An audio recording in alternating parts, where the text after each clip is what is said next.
Hey guys, just to give you a little background, I have been a picker for the last couple years, which means I go around from like garage sales or thrift stores or just general flea markets to look for things. And I'm going to give you guys a little help, people just starting out, what to look for. And I'd say one of the main things you can look for, which really always makes you a lot of money, would be Legos. Now there's a couple of things you really got to worry about when buying Legos, and here's just a general lot I picked up. This was only like a couple bucks, like $2 or something. Got it like last week. It's 3 pounds of Legos. This will go for around $30 if you know what you're doing. So here's the general Legos, general pieces mixed together. You got a couple special things like bushes and things like that I'll talk about later.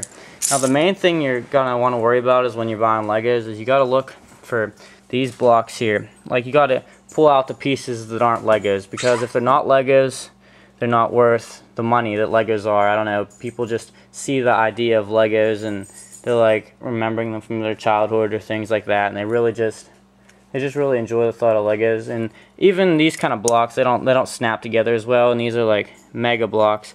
I don't know if you can see it or not. There's a little circle there. It says mega blocks opposed to the general Lego symbol on the Lego blocks, and the mega blocks just don't nearly bring the money that the Legos do. And you gotta pull them apart, because if you try to sell a lot of them together, people will complain and they'll just be generally unhappy, because as I said, the mega blocks just don't attract the crowd that the Legos do.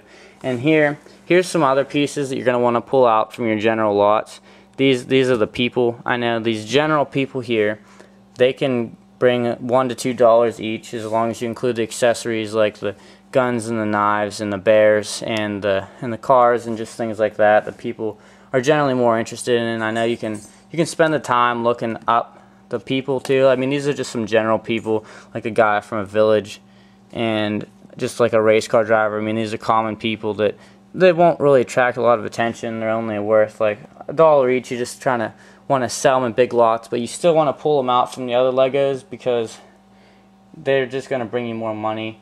I mean, even if you want to just sell them all together and you don't want to spend the time and going through them, at least point out the people you have. Take the time to pull out the mega blocks and the people. And then here's some other things it's a good idea if you have some Legos to spend a little bit of time just looking up what things are worth.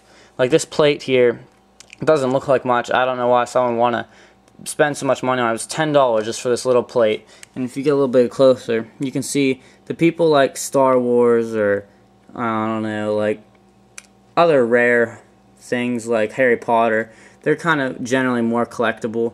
Like this Darth Vader, he'll sell anywhere from $10 to $15. And this little guy here, I don't even know what he is. I know he's from Star Wars. I seen one go for $20 the other day. I guess people like to collect Legos. And in general, here's a little collection I've been getting going. I've sorted through them. I have a box of people in the other room. I have about 200 people here. So these Legos here I've been sorting through. I didn't really actually spend that much for them. I got up early. I was at the sale early.